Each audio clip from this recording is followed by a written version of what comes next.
हमारे चैनल पर आप सभी का हार्दिक स्वागत, वंदन, अभिनंदन है। आज मैं ये माता रानी का पचरा पेश कर रही हूँ क्योंकि नवरात्रि शुरू होने वाला है। तो आइए देखते हैं कैसे। हरियर हरियर मेहंदी पतिया छिपल सुर्खी ललिया, बड़ा सुंदर लागेला। हरियर हरियर मेहंदी पतिया और छिपल सुर्खी ललिया, बड़ा सुंदर लागेला। सजल माई के हथेलिया, बड़ा सुंदर लागेला। सजल मैया का हथेलिया, बड़ा सुंदर लागेला। विंध्याचल की रोरिया मंगिया, विंध्याचल की रोरिया मंगिया और गोरखपुरिया टिकुलिया, बड़ा सुंदर लागेला, बड़ा सुंदर लागेला। माई के सजली हथेलिया, बड़ा सुंदर लागेला। मैया के सजली हथेलिया, बड़ा सुंदर लागेला। कानवा में बलिया, नाक में नथुनिया से किरनिया हो छिटकेला।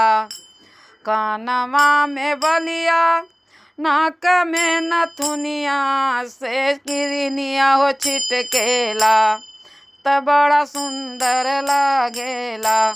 दुर्गा का सजली हथेलिया, बड़ा सुंदर लागेला।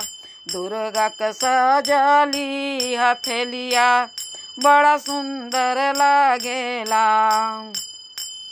हरियर हरियर मेहंदी पतिया, हरियर हरियर मेहंदी पतिया छिपल सुर्खी ललिया, बड़ा सुंदर लागेला। अरे बड़ा सुंदर लागेला। सजल शीतला का हथेलिया, बड़ा सुंदर लागेला। सजल मैया का हथेलिया, बड़ा सुंदर लागेला।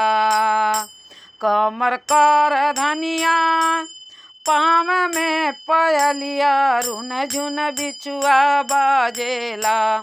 कमर कर धनिया सोए, पाँव में पयलिया, रुन झुन बिचुआ बाजेला, कि रुन झुन बिचुआ बाजेला। शीतला का सजली हथेलिया, बड़ा सुंदर लागेला। मैया का सजली हथेलिया, बड़ा सुंदर लागेला।